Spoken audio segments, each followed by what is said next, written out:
I'm Jean Nolte, editor at Fons & Porter. And I'm Colleen Tauke. I'm the sewing specialist at Fons & Porter.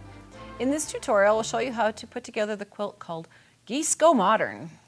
Well, this is a great technique for making 4 flying geese units at a time, and you never cut any triangles.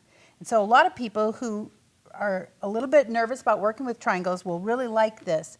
So you start out with 1 large square and 4 small squares, and your instructions will tell you what size to cut these.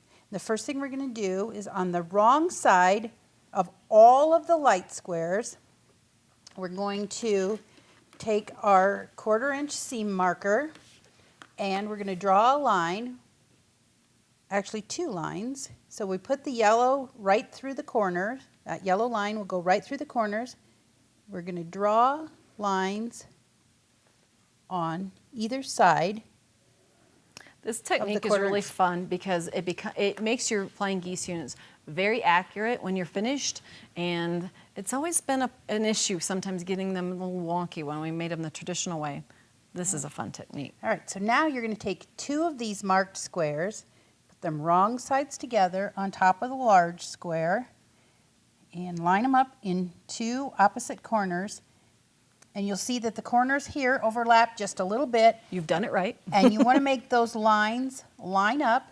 And now you're going to sew on both of those 2 lines. Now, because this is a longer expanse across, I tend to want to put a couple of pins in because as I'm moving it over to the sewing machine, I don't want everything to shift out of place, and that just makes my sewing go smoothly.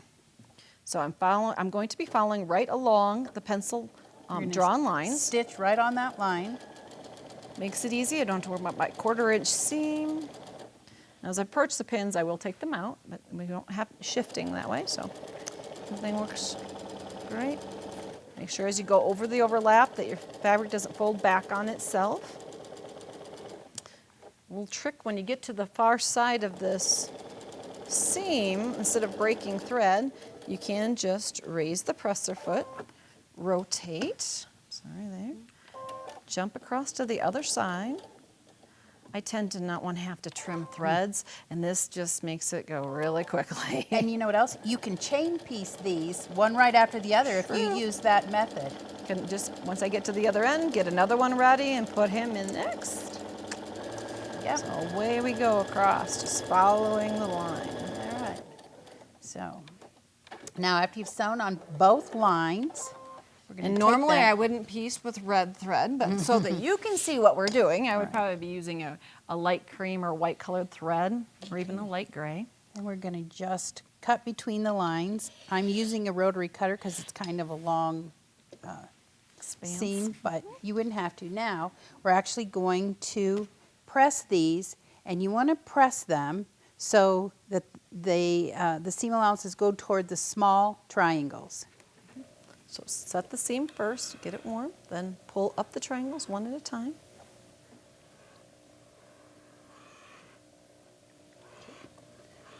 And if it turns out kind of like a heart shape or a little fox kind of shape, you've done it right. Yep, that's right. Now we're not done with the block yet because this definitely doesn't look like a flying geese unit yet. No, so one more process. What you need to do next is take the other 2 squares, put them right sides together with these 2 units, and again you're going to stitch on those lines up and back down again, and it will look like that. So now I'm just going to cut these apart.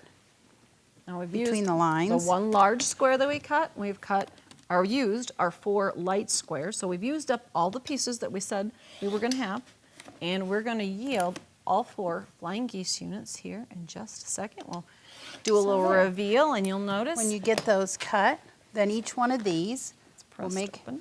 2 flying geese units. Here's 1, and I've got my 2. You've got your 2.